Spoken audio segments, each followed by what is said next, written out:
Hi fire signs, Aries, Leo and Sagittarius, Ascendant, Sun, Moon, Venus, Rising, and those of you cross-watching, welcome to your Tarot Love Messages. So today we're going to take a look at and see why is it that you haven't been able to let go or release your person's energy. What still makes you, what still keeps you holding on, or what still has you so attached to them. This is going to be a general reading, guys, so please just keep that in mind. If you're after a personal tarot reading with myself, please feel free to reach out and inquire. I will list my email address just below the video. Otherwise, guys, let's go ahead and see, what is it that keeps you holding on? What is it that prevents you from letting go?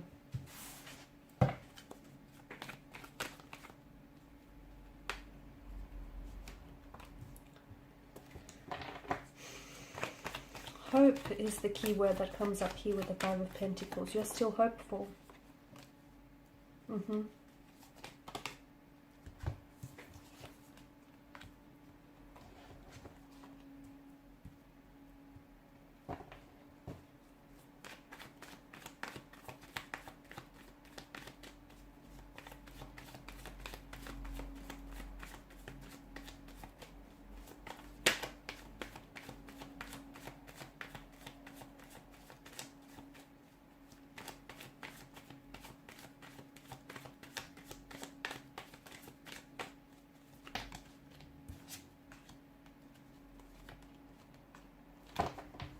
Bottom of the deck, you have the Page of Wands. Okay, you've got 3 out of 4 pages here. I feel like a lot of you are still you're holding on to a sense of hope. And in holding on to hope, it's what keeps you being unable to detach from them. It's what keeps you holding on, okay? Because, hope is all you have, even if you have nothing at all. And a lot of you, maybe this is someone whom, you've completely disconnected with this person, the relationship, the connection he has experienced, the breakdown, and you haven't heard from this person. But I feel like you still hold hope. You're still holding out for them coming back into your life. You're still holding out from hearing from them. You're still holding a space in your heart for this person, and also in your life. You're holding a physical space in your life for them to come back and reconnect, reconcile, hopefully revive or rejuvenate this relationship with you. You're holding on to this person. You're holding on to them, to their energy here. You're holding on to what you had and even what you could have had. And I feel like for a lot of you, that's what's preventing you from moving forward. It's all the things that the two of you spoke about having one day, the life that you guys have built up in your mind's eye, the visions that you've had for one another and for each, for the future here. It's that,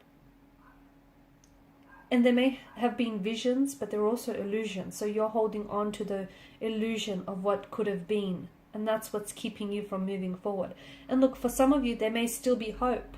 And it's hard, it's going to be a little bit hard to move on from something when there is still hope in the situation, right? And I feel like for a lot of you, that's the very thing that keeps you holding on. Because you're hopeful that one day you guys will reconnect, that everything will just work itself out and it'll fall back into its place, even though the circumstances may look very doom and gloom, but you're still hopeful that everything is going to work itself out. You're also romanticizing this person or the situation. And when you put someone up on a pedestal, you instantly create a separation between yourself and this energy, okay? So a part of you is romanticizing, like you're looking at the situation and you're seeing what you want to see rather than what's really there. And maybe that works hand in hand with you holding out hope. Like, are you really being hopeful, or is that just you holding on to the illusion of what could have been? Is there really hope, or is just that you're holding on to the expectations and the illusions of what could have been between the two of you? So do be careful. Make sure that you're being honest with yourself, okay? And the hardest person to be honest with is yourselves, but you deserve that. You deserve that, and no less here.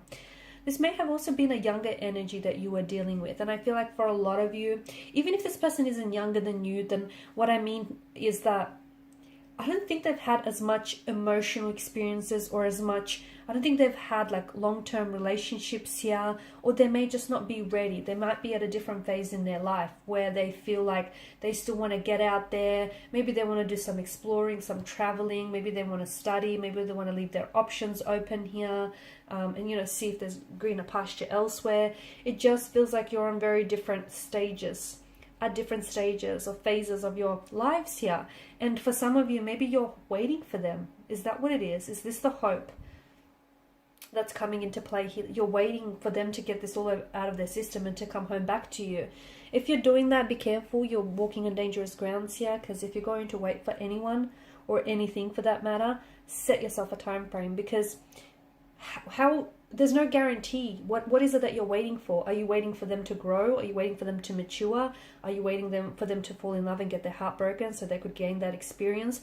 Are you waiting for them to come back and make a commitment? Did they make that commitment to you? Did they say that, you know, they're going to do this, and once they've done this, they're going to come back and they're going to commit to you? So what is it that you're waiting for? Is it you're waiting for some illusions or some expectations to be fulfilled? And if so, are they realistic? So you might want to ask yourself a few questions here, okay? Because I feel like for a lot of you, with the High Priestess, you're holding on to this person. You are, and you haven't let this person go.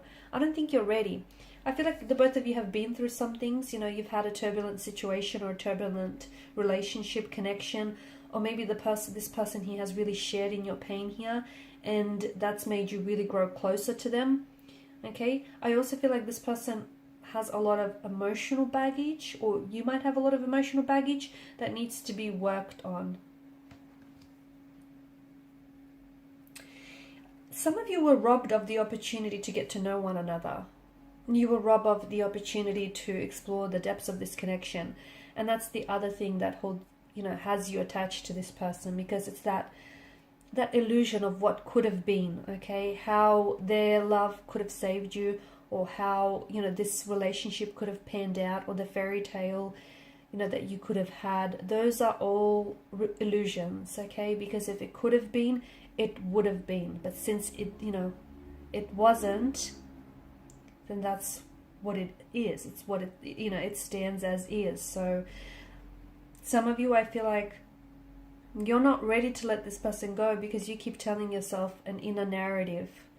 Your inner dialogue is telling yourself that, you know, this person is going to come back into your life, and when they do, they'll be ready and they'll commit. You don't know that. You're only telling yourself that because that's what you want to hear, but you don't really know that. And look, for some of you, maybe it is the case. Maybe they just need to get out there, you know, explore, meet new people, form new contacts, form new connections, travel the world, seek adventure, excitement, and they'll get it out of their system. Maybe that's true for some of you, but not for all of you. You're holding on to their energy.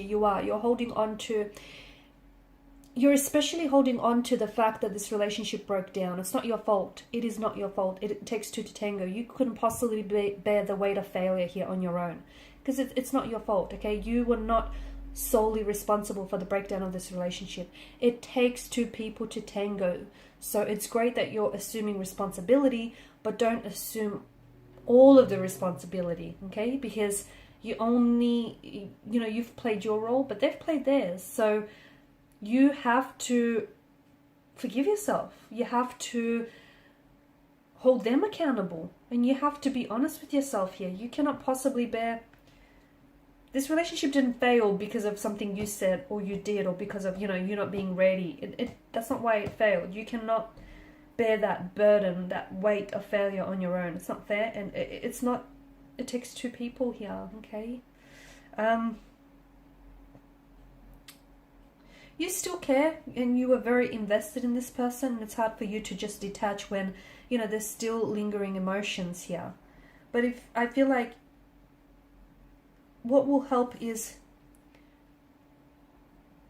stop. Okay, this might sound a bit blunt, but don't repeat this negative dialogue that you keep telling yourself. Stop that. you know, why it didn't work out and how different things could have been and all the things that you could have had. Again, if it could have been, guys, it would have been. I know it's painful to hear, but stop telling yourself that inner dialogue, because it's not your fault. And, you know, it doesn't fall upon you. And emotions need to be accompanied by mental activity, you know, by a mental narrative. And you keep telling yourself a mental narrative that then feeds your emotions. Once you let go of this mental narrative, you will then be able to release this person and these emotions. Alright guys, and these are your messages. Thank you, as always, for watching, listening. Please show your support by subscribing to the channel, by liking, sharing, or commenting. Bye for now.